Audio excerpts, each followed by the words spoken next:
Welcome to your weekly space of self-indulgence, discovery, and community. I'm your host, Mariah, here to guide you through insights, tips, and stories. Thanks for joining me. Now let's get started.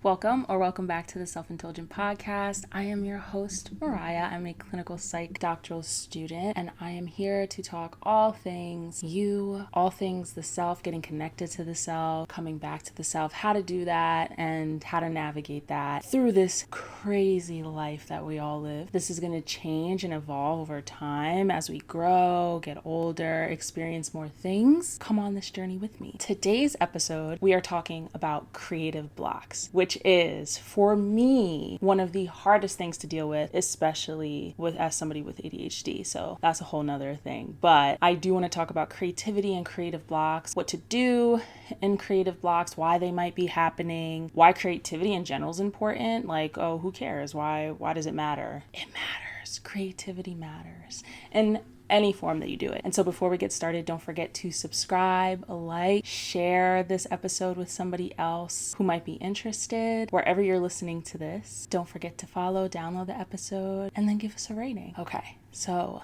creativity. I think creativity is really important to personal growth, professional growth overall. I just think that the form of self-expression that it allows, I think can be really comforting. It can be really healing, even for some people's inner child. And it just allows us to really be us in some really, really cool ways. There's this like kick and energy when you can create something that's yours. Like you put it out into the world. You made this. Like I think that is beautiful, that we all can kind of add our own uniqueness to the world. Even though we are the same in a lot of ways, I think creative expression is really beautiful. There are a few reasons why it kind of can get a little bit difficult, a little bit stressful. While it is beautiful, it can kind of go down a path of pressure, and we are going to get more into that later. Let's first talk about the dance between having like structure and then freedom in creative spaces. And this, my ass. Like this is really hard for me. I fight so hard like against routines and structures, but then I like also need them at the same time because it allows me to not have to think about things. And the more I think about things, the more I get stuck. Reasons why I think that structure and a routine in certain creative processes can be really important is because even, for example, right, coming up with this podcast episode, doing this podcast, this setup and things like that, the more time spent on kind of figuring out how I want to do this, waiting to the last minute to kind of come up with, oh, do I want to like script the episode? Do I want to go off the handle? Do I want to have an outline? Like deciding that process every week is kind of like counterintuitive. Like I think systems and processes can be really good for creativity because it allows you to kind of just do what you need to do faster, to not get irritated, frustrated, and flustered with figuring out the how and what do I want to do this time? How do I want to do it this time? If you already have a system and process in place, that's going to give you a lot more freedom and time to just do the creative thing. So I'm really trying hard to have a very specific process and fine tune it. And that's another thing. Like these processes aren't necessarily just gonna happen overnight. And I think that's where a lot of people kind of give up and get frustrated, is that you're going to have to, one, you can get inspirations from others, and then two, kind of come up for what you'd think might work for you, but you got to test it out. Like it has to be trial and error. There has to be experimenting that's going on, sticking through and maybe changing something a little bit each time and just really paying attention to, okay, what about the process worked for me this time? What about the process didn't work for me this time? And then fine tuning it until you finally kind of get like your routine, your system in place to then no longer have to spend time and energy on like creating system and processes. And I think that is one of the hardest parts in like having creativity built into your life, like really being consistent with it, especially if like you're working on projects, like bigger projects that take time over time.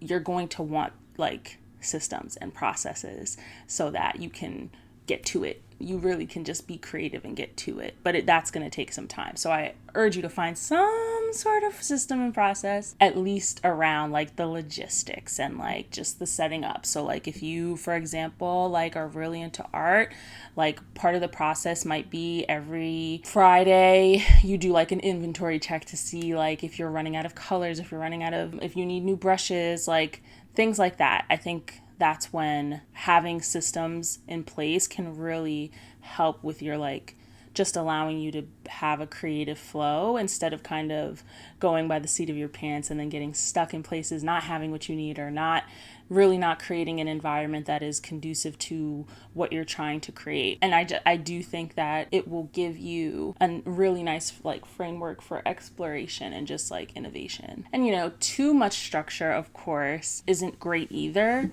So depending on what kind of project you're working on or what creative outlet you're using, the more structure, the more hindering it could be to the creative process.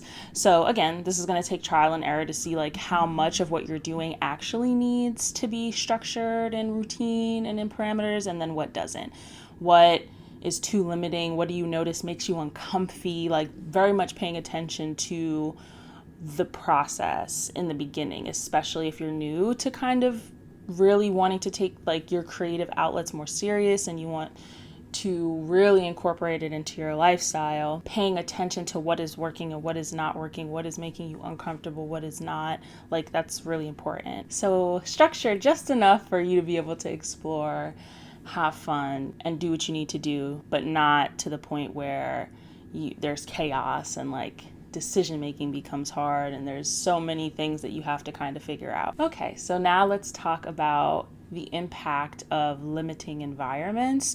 I think this is another reason why you might be in a creative block, or why something is just not working and clicking for you, or you just feel stifled. It's really important to look at your external environment, look at the physical. Is your actual environment working for you or against you? If it's working against you, that is not going to feel good, right? Like, so you're not going to do your best work. Your best work, it's going to create a very limited frame for yourself when the environment doesn't feel good or right for you. That also kind of includes time constraints. So maybe we don't try to work on just like, I'll just give myself, today's been really busy, but I haven't been able to work on my project I really want to. I'll just try to do this for 15 minutes. I would probably urge against that. I think I think it might be project dependent. If you're having the ideas and there isn't really a block, and that's why you're like, let me just get 15 minutes to kind of work on it, I think it might be better to just kind of write down and take notes and jot down in your notes app or whatever the case is,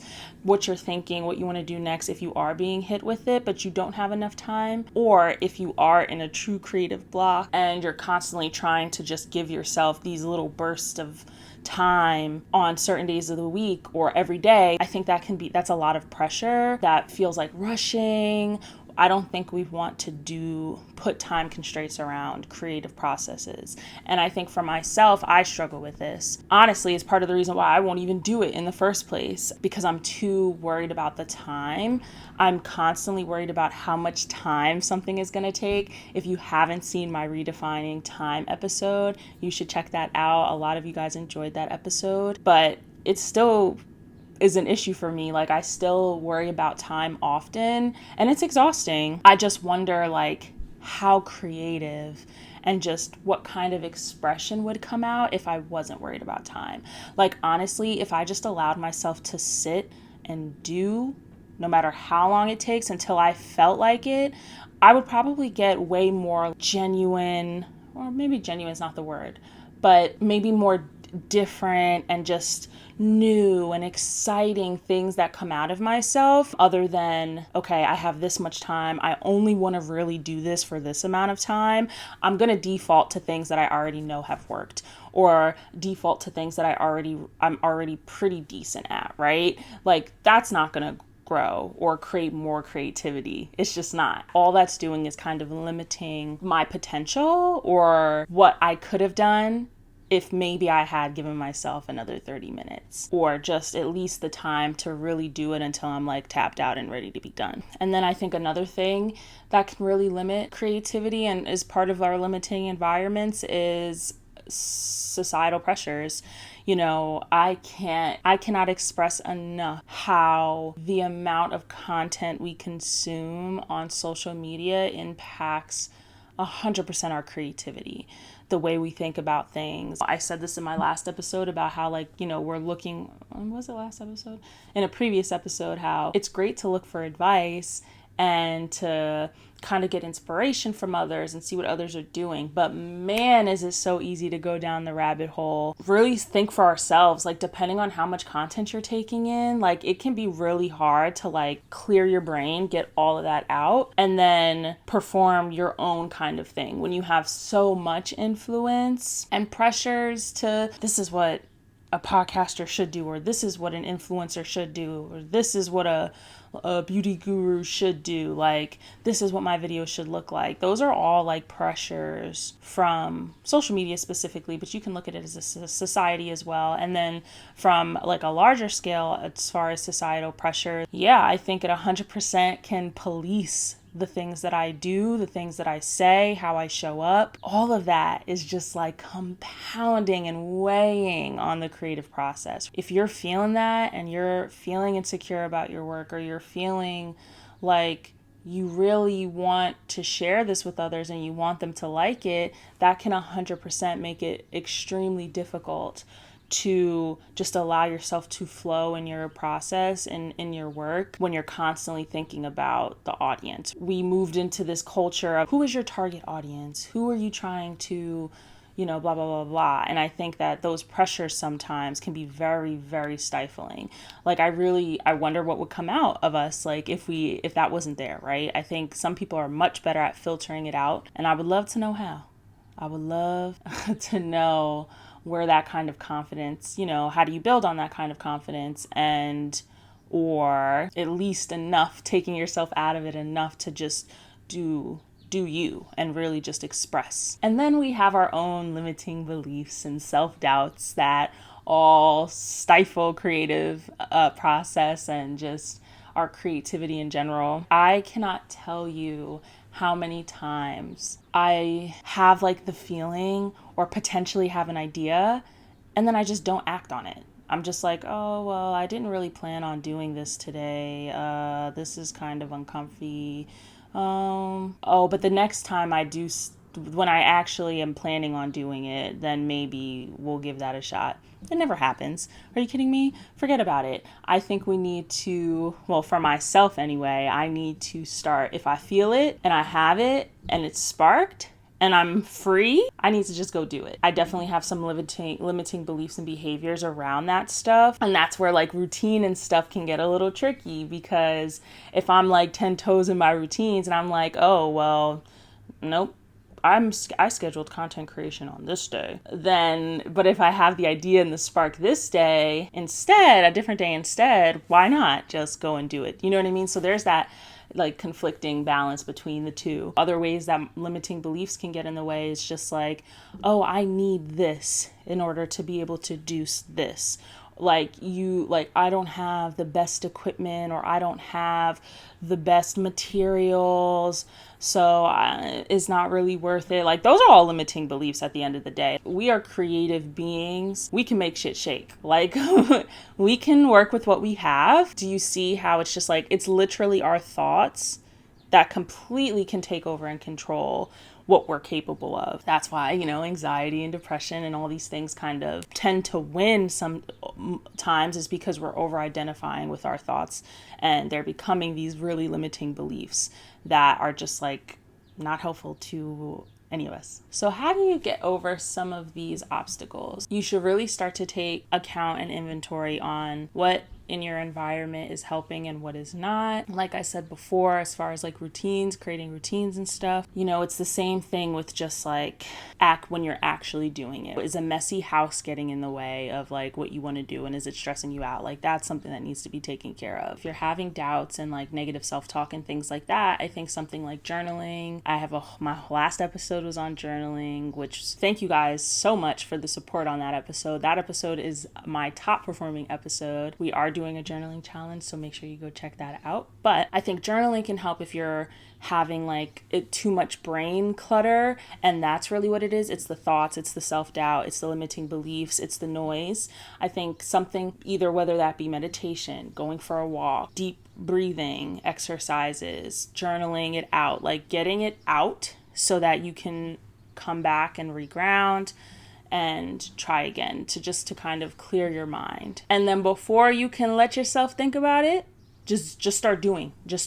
Don't, whatever you got to do to distract yourself, and then just go for it. If you got to put in headphones, music, blast it, sing it while you're getting things together to get started. Distract yourself and then just do it. I want to talk a little bit more about the power of influence and how that might be involved in your creative block. So, we talked about societal pressures, and I think this kind of goes down that same line of thinking. But it's not just societal pressures, like from a bigger grand scheme picture. But you also kind of have to look at your like immediate close circles. Those two can 100% influence and impact your creative process. If you have friends, if you just thought of something new and you have this cool idea and you start telling people and they're just like doubtful, or they're like surprised that you're taking up this new thing. One, I think you need to be very aware of that reaction, because I think that might say something about the people you're keeping in your circle. I also have an episode on redefining your circle, if that's kind of some of the problems that you're having with like your creative journey and the things that you want to work on and do. But then, there's a flip side of like people that you tell and how they kind of jump in, or they are like having all these advice and suggestions that you didn't really ask for in the first place. So I think it's really important to ask yourself, is this something that I want to share with others? Who is this for? Is this for me? Who am I making or doing this for? I think this is a really important time to kind of come back to purpose and meaning. If you feel like you're getting lost in everybody else has to say about what you're doing, it can be really important to just reconnect with that. And then so you kind of get back on track. Okay, this is what I'm trying to do. This is what is important to me. This is my value around it. And is what I'm doing aligning with that? And if it is, then screw the noise. Of course, like we need to learn how to take constructive criticism for certain things, but if you're not really asking for it and you were really just trying to share, then setting a boundary of listen, or not even a boundary, just like what you're looking for. I think if you do want to kind of share and get opinions or just show people you care about kind of what you're working on, I think it's important for you to say what you're looking for first. It's easy for us to just be rubbed the wrong way by something that somebody says to us about our stuff.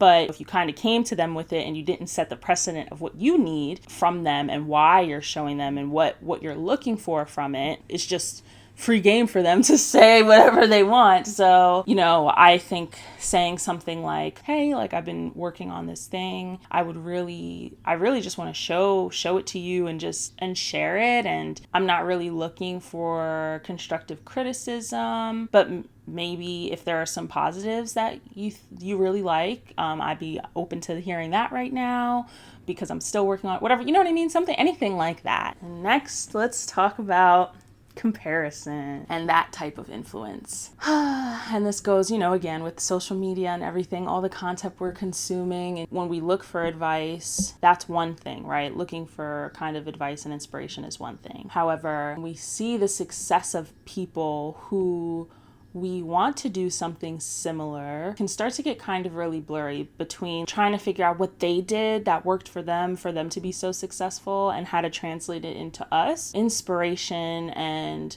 research is important, but we should not be comparing ourselves to others. It's just not...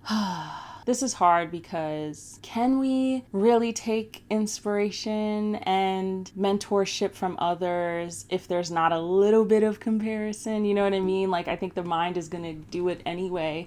Like, I can take influence from somebody and say, wow, like I want to be able to do makeup like that, right? Or I want to be able to vlog like that. There's nothing wrong with that. However, we tend to compare our step 1 to somebody else's step 3000. That's the problem. It's not necessarily learning and researching and taking in kind of what other people are doing to try to mold your own. Like that's not really the problem, but it's the problem of like when you try step 1 and you've kind of done your research and you're going to try a little bit, expecting it to come out anywhere near where theirs is right now, number 1. And 2, then we fall into the comparison of like, why isn't mine like that? Like why I did all this research, like I tried my best, like, and it's still not like that. That's when it's a problem. We have to, when we do the research and take in the influence of others, we have to say, okay, I've taken this all in. How am I going to make this work for me? So the first time you go out and try, and as you're building on it, it really needs to be, what can I do differently? What do I want? What about this is not what I want? What am I looking for? Not, this doesn't look like theirs and I did everything they said. Like, you know what I mean? It shouldn't, we gotta stop that. That is doing nothing but completely harming the creative process. It's funny, as the years I've tried to do social media, I have found really creative things when I was younger, really creative ways to do things. And then I would remember seeing, you know, as TikTok got more popular, like, oh, like easier ways to do what I was doing. And I remember being so frustrated about that. And now I'm thinking about it and I'm like, why are we frustrated? Okay, fine. There might be an easier way out there to do it, but like you did what you had to do. Like you figured something out. That's being creative. Whether or not it was the harder way to do it or not is besides the point. Like that does not matter. And now that I have the easier way, fine. Like I can use that if that's what I want to do, if it's going to save time and be more helpful, but I definitely shouldn't beat myself up about it for doing it the way that I was doing it, right? I think if anything, that was working my creative brain more by kind of just making it my way, trying to find a way for myself. How can I get what I'm looking for? And I think, honestly, that's probably better for my brain than if I would have just found that easy way to begin with. So yes, we all know comparison can kill. If you are just trying to mimic or completely follow the routine or the process of somebody else, you are robbing yourself. It is detrimental, I believe, to your creative process and flow. Like you just got to let yourself do it and then really sit with your work. How do you feel about it? Critique it yourself. Like don't go back into somebody else's stuff. Just critique it yourself. Figure out what's missing. Figure out what's not. That is how you're going to build your style, your uniqueness, like your creative spirit, your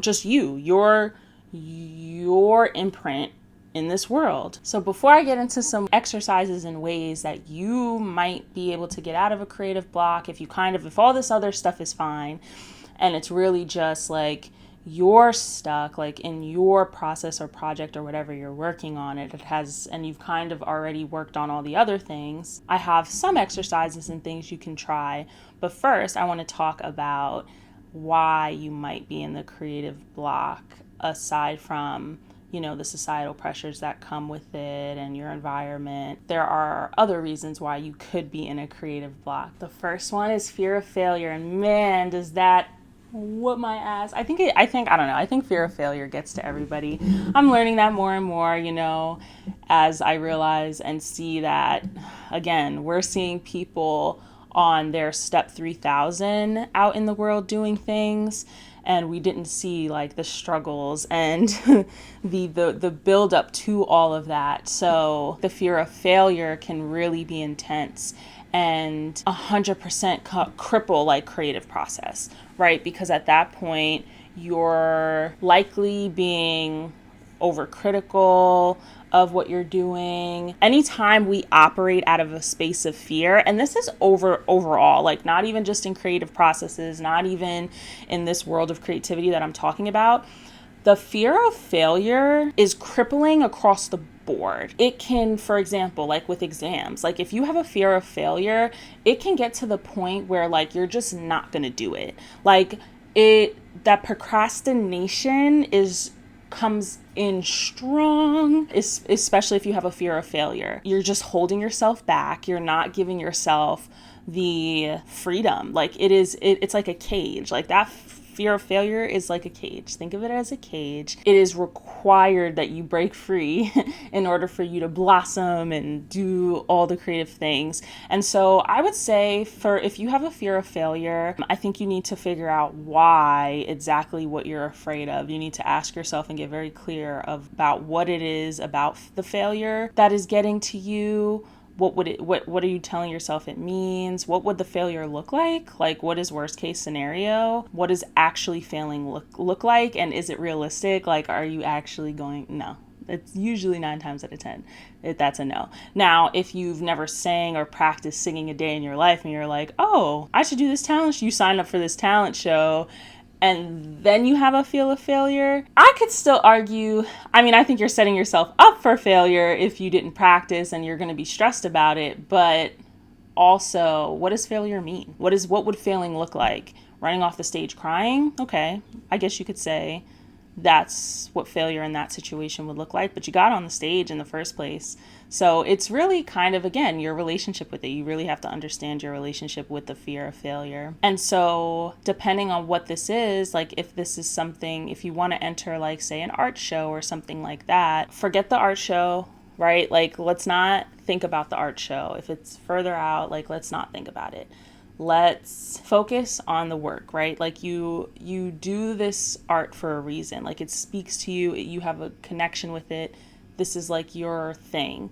Start it. And then again, if you have mentors or people you trust around you that you feel like can give constructive criticism or really helpful feedback, then maybe do that first, right? Because in that case, your fear of failure could just be being like the way people are evaluating you.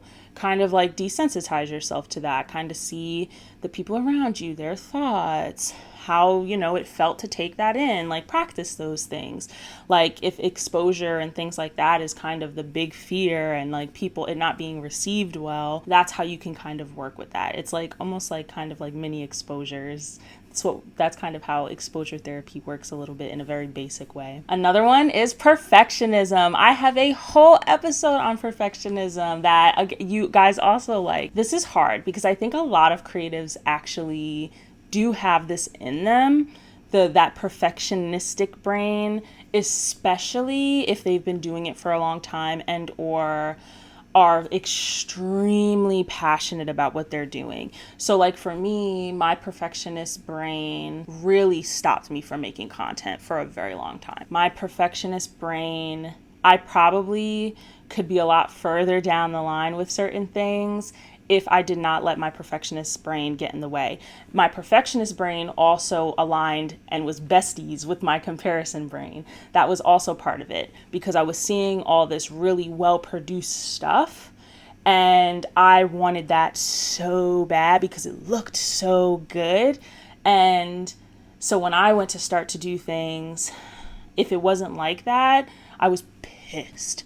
So see how like one, the perfectionist brain, and then 2, the comparison, like they really kind of like were thick as thieves. Like they went together very well. I'm not going to talk too much about it. You can watch my episode on Stop Letting Perfectionism Ruin Your Life. I go really deep into perfectionism and how you can try to battle against it. But at the end of the day, for your mindset, like you're creating something, like you're creating art, you're putting something into the world. The greatest thing about it is you can do it again, and you can do it again, and you can do it again. So rather than getting caught up in that first one being perfect, how about you make it and you put it out there?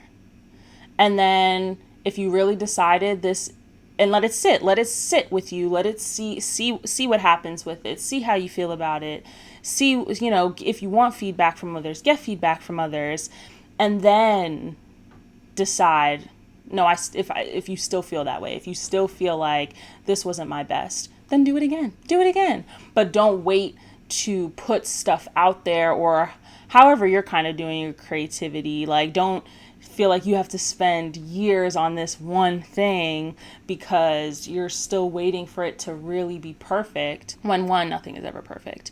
I'm actually sick of that word. There is no such thing.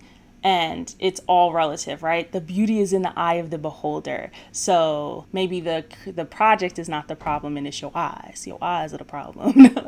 No, but there's nothing wrong with wanting something to be really, really good. The only way, to strengthen and grow is through trial and error. So you kind of have to like move on from something. Don't let yourself get stuck in something, because that's no longer going to be creative expression. That's perfectionism, and it's not going to be fun, and it may even ruin the experience for you. It may ruin that outlet for you. So it's better to just let this one go and try the next one. Let's start the next one. Let's see what we can do with this one. That's going to be much better for your creative growth than anything else. Another reason why you might be in a creative block is burnout. With like what I said in this previous example, I think if you've been working on something for a very long time, you could have burnout in that for that particular project. So it might be time to wrap it up and start something else, or look for outside feedback and source and mentorship.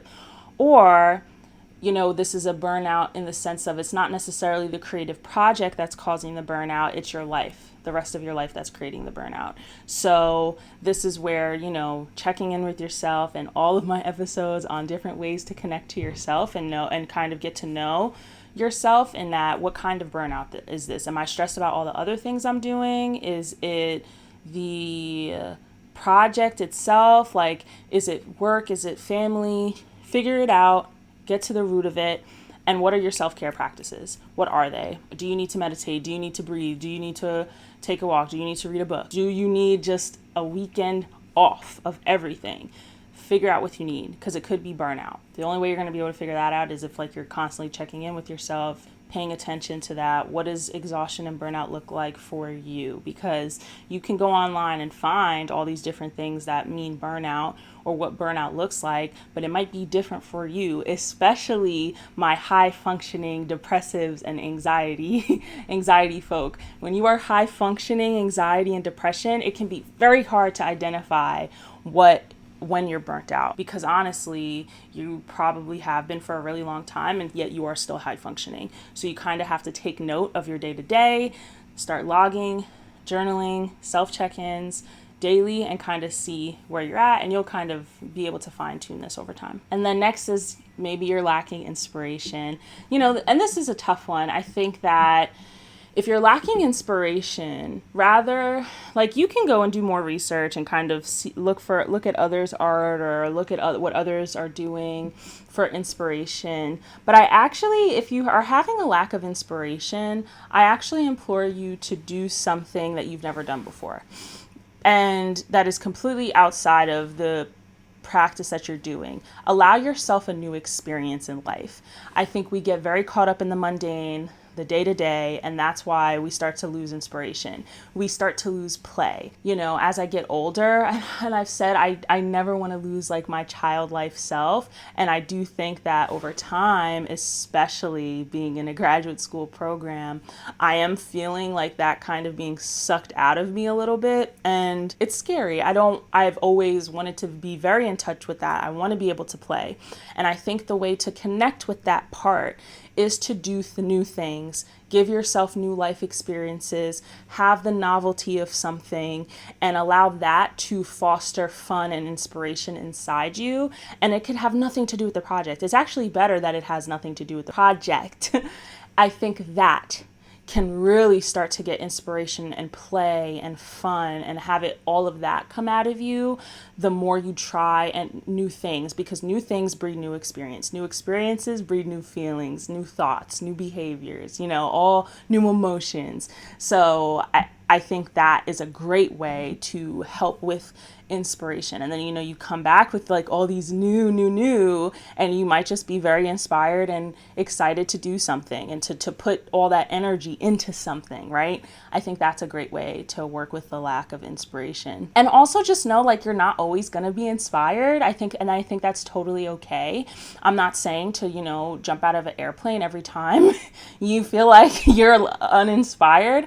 I think it's just worth walking away, like during those ebbs and flows, or just kind of trying through it, right? Even if you're not inspired, that's a great time to practice trial and error. Like, you're still trying, you're not super inspired, but you're still going to try to play with things, mess around with things, and see if it works or not. Like, that's a great way to let yourself practice with trial and error when you know you're uninspired, and just say, hey, this could be crap. Maybe it is, maybe it's not. Let's just give it a shot. Like, I think that is also great. It's also really important to treat yourself with compassion when this happens. When you are in these spaces where things aren't coming to you as easy as they have before, or you're not as passionate or inspired as you haven't been in the past, like, that's gonna happen. Like, we're not just gonna be putting out these masterpieces every time. I think that's a really unrealistic expectation. And if you're beating yourself up about it, your creative brain is shutting down. I want you to almost think of your creative brain as like the child you,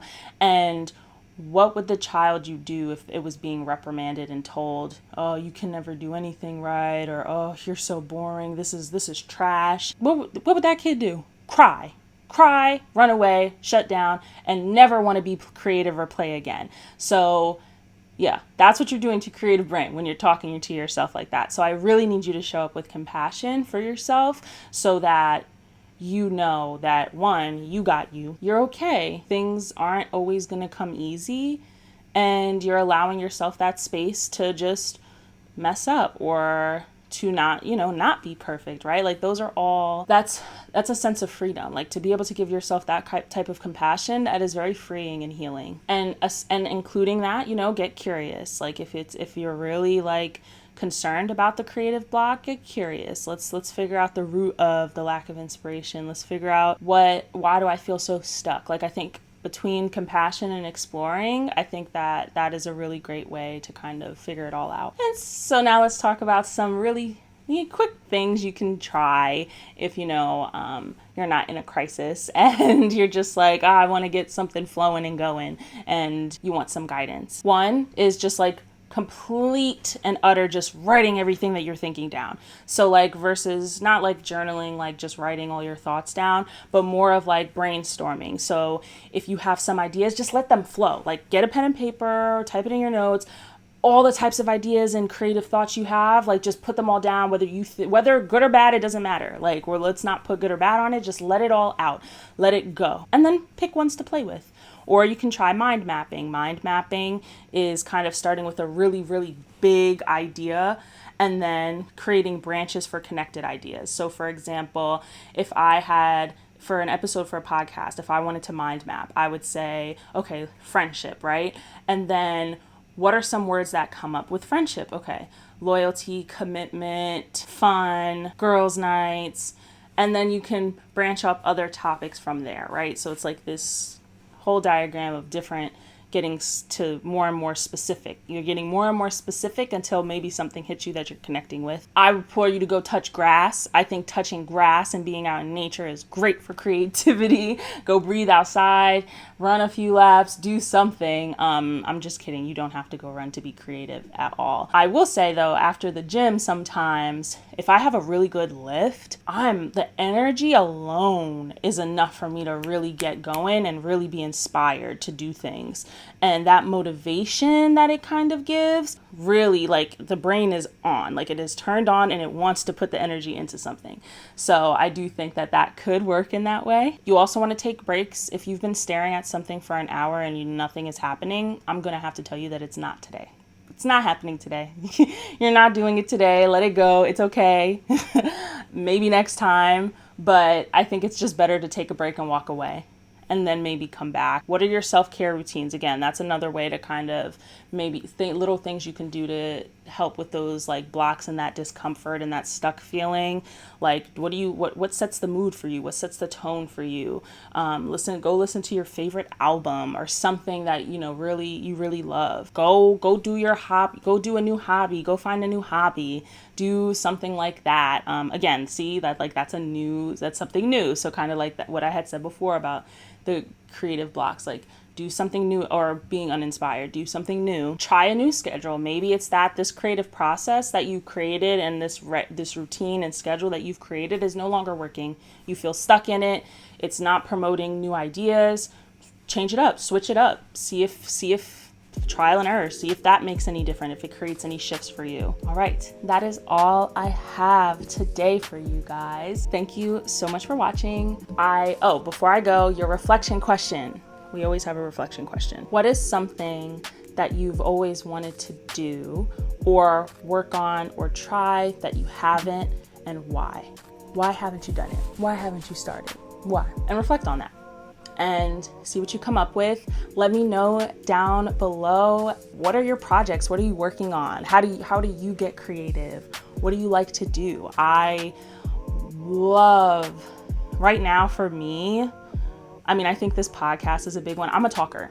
I'm a talker, so this works out really well for my creative brain, but I also really like working on Canva, creating different posts, things like that. Those are really nice creative outlets for me. I want to get back into like writing and maybe poems, lyrics, things like that. So that is something I'm going to be exploring for myself, just for myself. Don't ask me to share because I don't know. But that's kind of where my brain is at. I would love to hear what you guys are working on or what you want to work on or how you express yourself creatively. Thank you guys so much for watching. Don't forget to like, comment, subscribe if you're watching this on YouTube, or if you're listening to this anywhere else you enjoy your podcast. Please give us a rating and follow us. And don't forget, stay tuned for our next episode. And if you haven't seen our previous episodes, go check them out. Have a blessed and an intentional week.